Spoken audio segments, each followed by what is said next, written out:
ספר התניא, אנחנו בפרק ל"ב.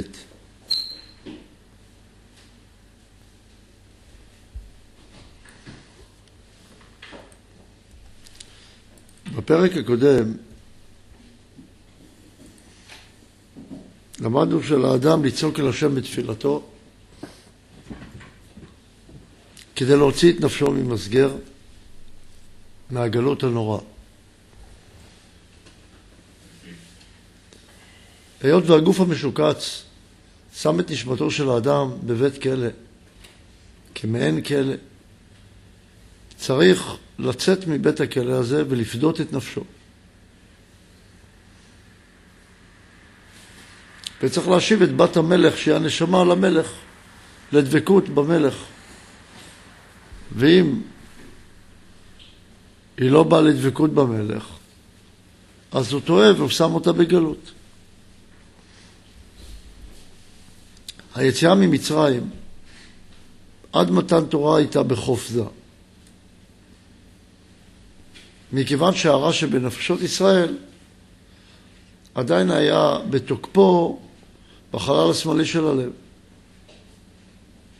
כי לא פסקה זוהמתם עד מתן תורה. וכל זמן שהזוהמה, שזוהמה זה אותו ספק שיש בלב, הספק מהנחש, שאומר לנו זו היא מה. מה זו התורה הזאת? אז יצר הרע עדיין יכול לשלוט באדם. הגאולה לעתיד תהיה כשיעביר רוח חתומה מן הארץ. כתוב, ובמנוסה לא תלכו, כי הולך לפניכם. משמע כשיש סטרא אחרא צריך לברוח במנוסה. כשאתה נמצא בדרך קדושה, אתה יכול ללכת בדרך של מיושב.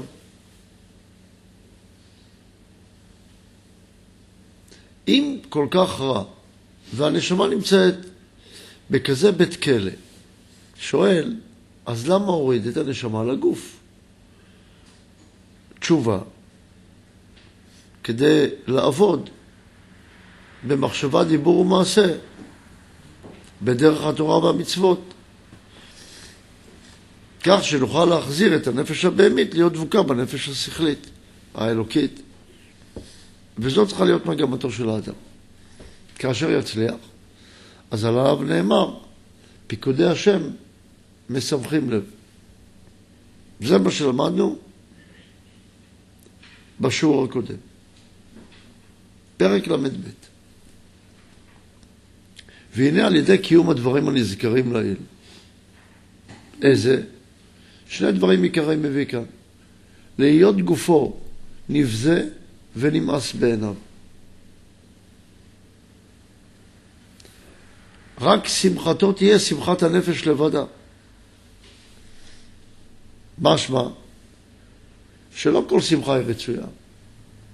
שמחת הגוף, שמחה לא רצויה. שמחת הנפש היא רצויה. מה ההבדל ביניהם? אם אדם נדמה לו שכל שמחה, העיקר שיהיה שמח זה טוב, הוא טועה.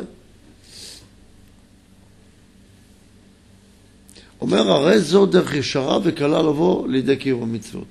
לבזות את רצונות הגוף ולבוא לרצונות הנפש. ואהבת לרעך כמוך. שכמו שלמדנו, זו תכלית האדם. לכל נפש מישראל. למגדול ועד קטן. לא מדובר על קטן בגיל. מדובר על קטן שהוא רואה את עצמו עדיין כקטן ואומר, אני אין לי כישרון כל כך גדול. ולכן אני לא יכול להגיע לאהבת השם. אבל אין זה נכון. כל אדם, גם אם הוא קטן בכישרון או גדול בכישרון, יכול להגיע לאהבת השם. כי מאחר שגופו נמאס, הוא מתואב אצלו.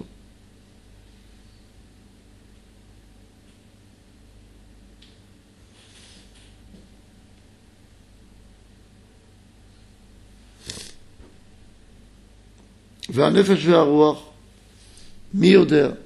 גדולתן ומעלתן, בשורשן, ומקורן באלוקים חיים. מי יודע? הכוונה היא שגדולתן אף למעלה מידיעתו של האדם.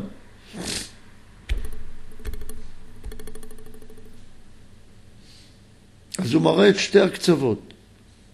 צד הגוף, כל יום מתים יותר. הגוף הוא הולך ונטמע באדמה. קורא לו ממש במילים מאוד מאוד קשות. נמאס ומתועב. לפני קרא לו ממש בזוי, נבזה.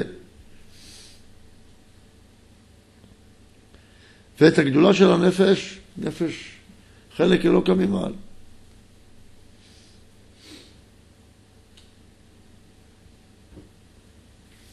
ואם תאמר, הרי יש הרבה סוגי נפשות ויש ביניהם פירוד, אומר בשגם, שכולן מתאימות, בשגם שכולן מתאימות, ואף אחד לכולן. ולכן יקראו כל ישראל אחים, ממש. מצד שורש נפשם מהשם אחד. רק שהגופים מחולקים. ועל כן, כל מי שחי את רצונות ותאוות, גם מצד הרצון וגם מצד ההרגש של הגוף, הוא יוצר הפרדה מאחיו.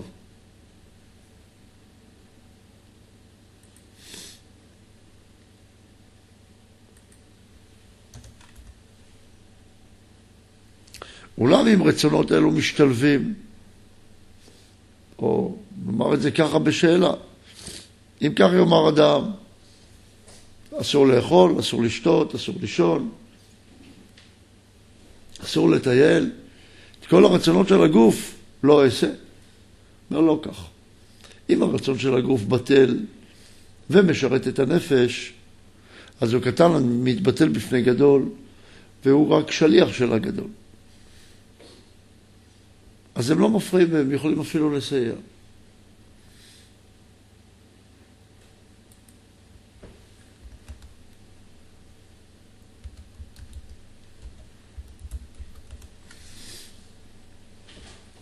אבל אם הם באים מצד עצמם רק, אז ודאי הם מפריעים. ולפעמים בן אדם אומר לעצמו, אני צריך קצת הנאה. בלי הנאה אני לא יכול לחיות. תדע לך שזה מפריע לך.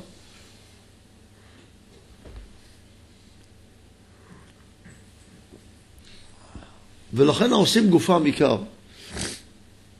ונפשם תפלה, אי אפשר להיות אהבה ואחווה אמיתית ביניהם. אלא התלויה בדבר לבדה. אהבה תלויה בדבר, מפרש בעל הסולם בהקדמה לתלמוד 10 הספירות, שהיא אהבה לא בלי סיבה.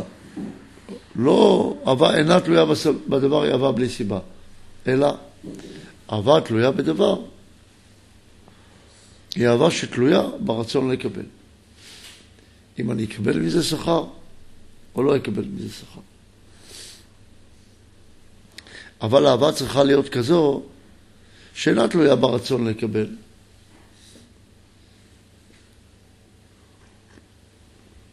אלא תלויה באהבה, מה אני באתי לתת לה יחד. לא מה היחד בא לתת לי. רק ככה יכולה להיות, אינה תלויה בדבר. אבל אין אהבה שהיא מהגוף. אהבה באה מהנפש. ואם אנחנו רוצים לקיים אהבה אמיתית, אנחנו צריכים לחפש את הנקודה הנפשית.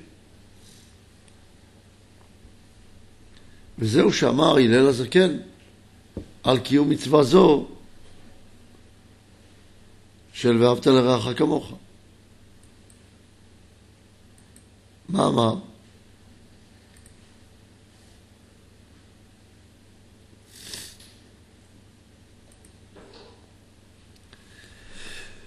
זהו כל התורה כולה, וידר פירושו וזיל גמור. מה שאמר הלל, אז כן, דהלך סני, לחברך, לא תעביד. זוהי כל התורה כולה, וידך, פירושה הוא זיל גמור. הפירוש של המשפט בעברית, מה ששנוא עליך, אל תעשה לחברך. זאת תמצית כל התורה, והשאר פירושו, לך ללומדו. הולך לעשותו.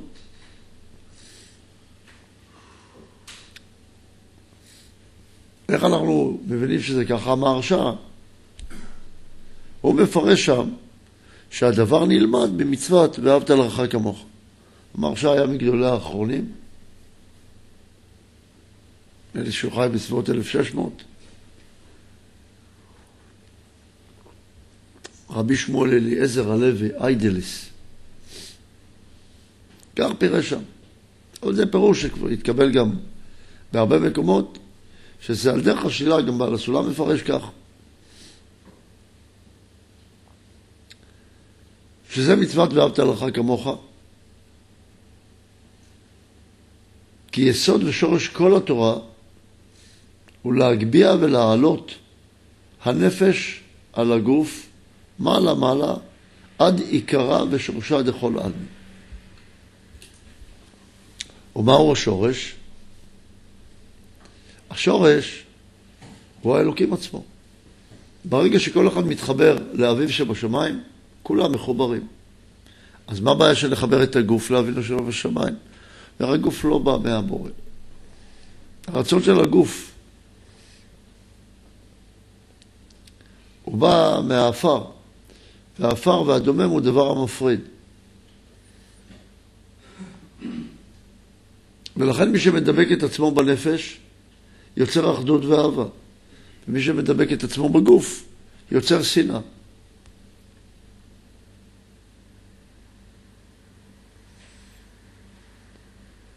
ואחרי שמגביה עצמו את הנפש על הגוף, גם להמשיך אור אין סוף ברוך הוא בכנסת ישראל, למה ואחד בדווקא. ולא כשיש פירוד, חס ושלום.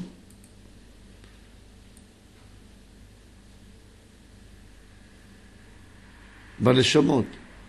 כי אם יש פירוד בנשמות והוא רוצה להמשיך אור אין סוף, אז הוא טועה. מדוע? כי אם הוא רוצה למשוך את האור, הקדוש ברוך הוא צריך לשרות שם. וכתוב, דקות שבריך הוא לא שריה באתר פגים. שהקדוש ברוך הוא לא נמצא במקום שהוא פגום, במקום חסר. כמו שנאמר, ברכנו, אבינו כולנו, כאחד באור פניך, כמו שאומרים בתפילת 18, בשים שלום.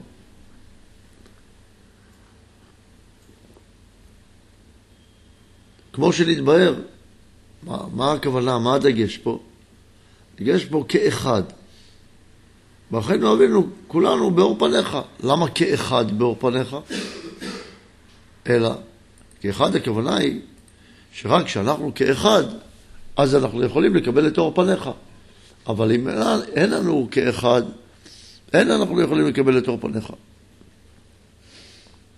ומתי אפשר להגיע לאחדות הזאת, לאחד הזה? רק כאשר נגביה את הנפש על הגוף.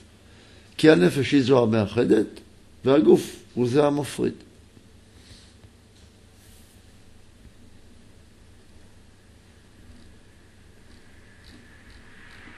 שאלות חזרה.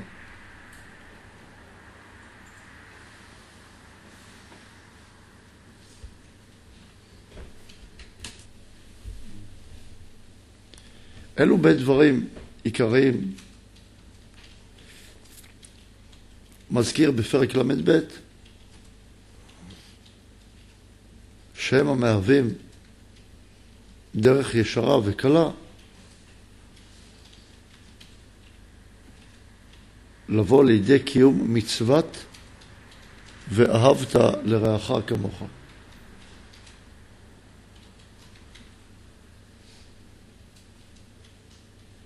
שאלה שנייה.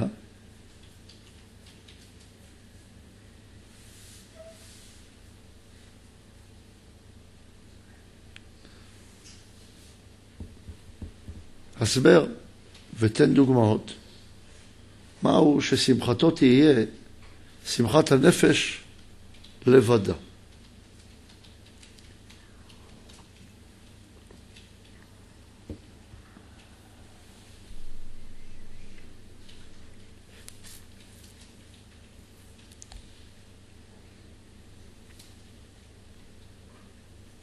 מה ההבדל היסודי בין רצונות הנפש לאלו של הגוף?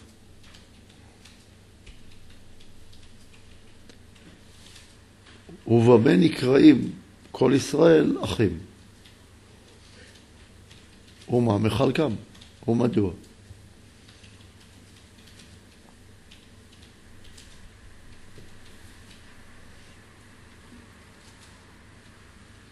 של ערבית, מדוע אין דבר כזה אהבה גופנית שאינה תלויה בדבר?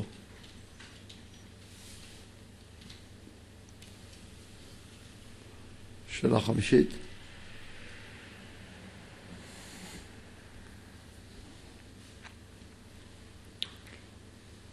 מה אמר הלל הזקן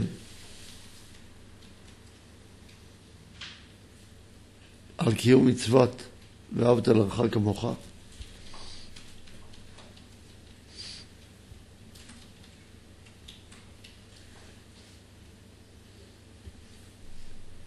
מה אומר על זה רבי עקיבא?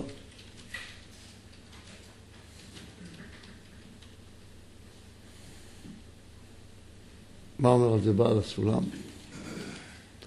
וכיצד זה קשור למתן תורה?